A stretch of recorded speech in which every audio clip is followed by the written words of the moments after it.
Our credentials are being breached, leaked, stolen, however you're gonna look at this. All of this data and information, same as our credit card data, same as our social security, all of this stuff being bought and sold on the internet.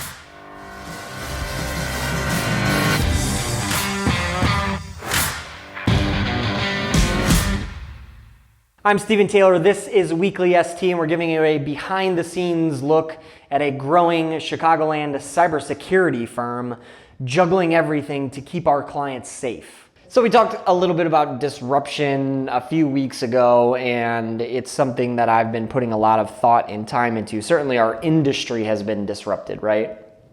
Yes, we do help desk. Yes, we fix technology issues, but over the last 12 months solidly, cybersecurity has become this wave, that's taking over the world. Of course, our industry, we're having to adapt, we're having to change, and so is the general population and most businesses, right? They've got to be more aware of this stuff, pay attention, click slowly, and adjust.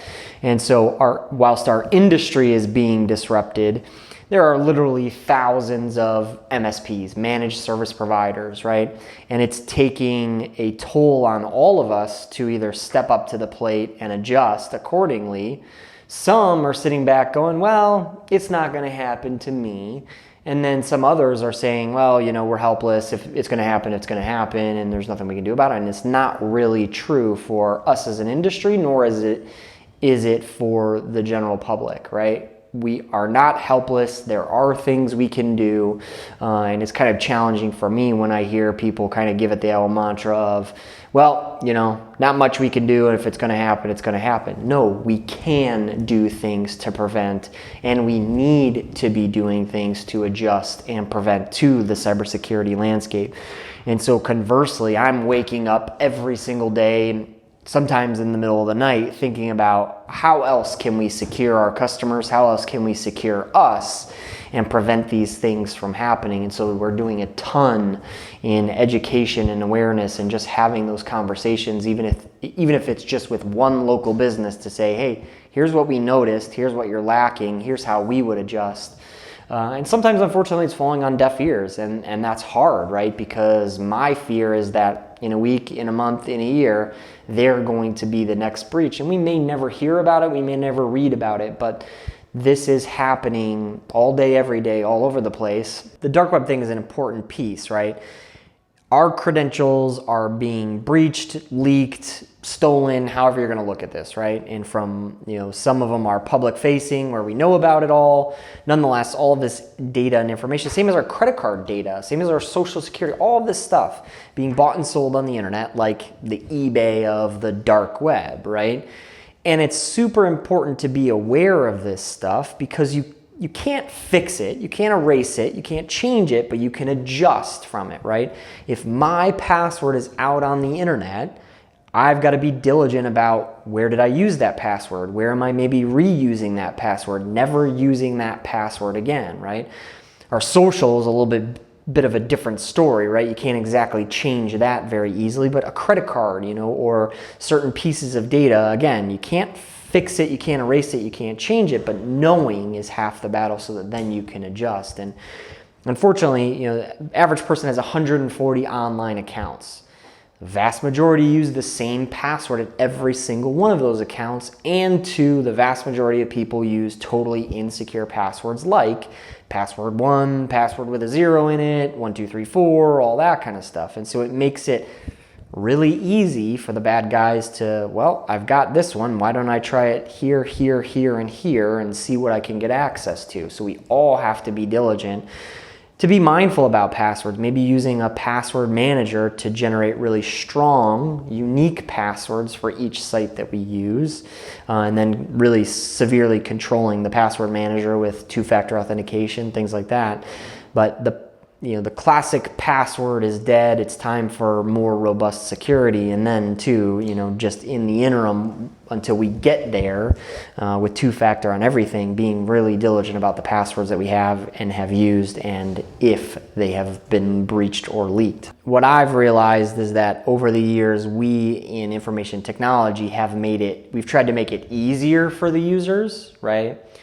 Oh, this password is so hard to remember. Can't we just make it them simpler and, oh, you won't let me reuse the last 3 that I've used and I have to change it every 60 days. So commonly in years past, like, we would let organizations get away with that, right? And we would kind of retreat a little bit on the best practices that we knew. And for years, I think a lot of the industry and the world got away with it. Well, it wasn't that big of a deal and these kinds of things weren't happening. And so now, as we're really ramping up the best practices and the rules and kind of the way we're doing things, now we kind of have this challenge of getting everyone up to speed, enforcing the policies and the 2 factors that we need to. And you see it even, in bank, oh, your bank account's so hard to log into. Well, that's important data, right? But you have to have that token and you have to have the password and all those kinds of things. And so I don't know that it's going to be easier, but I think we're all going to get used to a little bit of pain because that's what it takes to keep our stuff safe and secure. When we, as an MSP, do our job correctly, because there's so many guys not fucking doing it. Yeah. I responded to an RFP by saying I declined to propose because, in the RFP, they're like, well, we want, they were dictating the terms of their technology. It's like, I don't believe that they have the expertise to be calling those shots. Like, you don't go to your doctor and say, I think I should have heart surgery, right? You say, I have an issue and here's, what do you think I should do to solve it? And on top of this RFP, the grading scale was like 30% price, 15% your experience, this, that, and the other thing, none of which took into consideration none of the RFP had anything to do with cybersecurity. And I think that that's totally backwards nowadays given the landscape, especially for the industry that they were in, right? Cybersecurity now should be at the forefront of every organization's mind, and they should be for sure looking at, is this MSP going to keep us safe?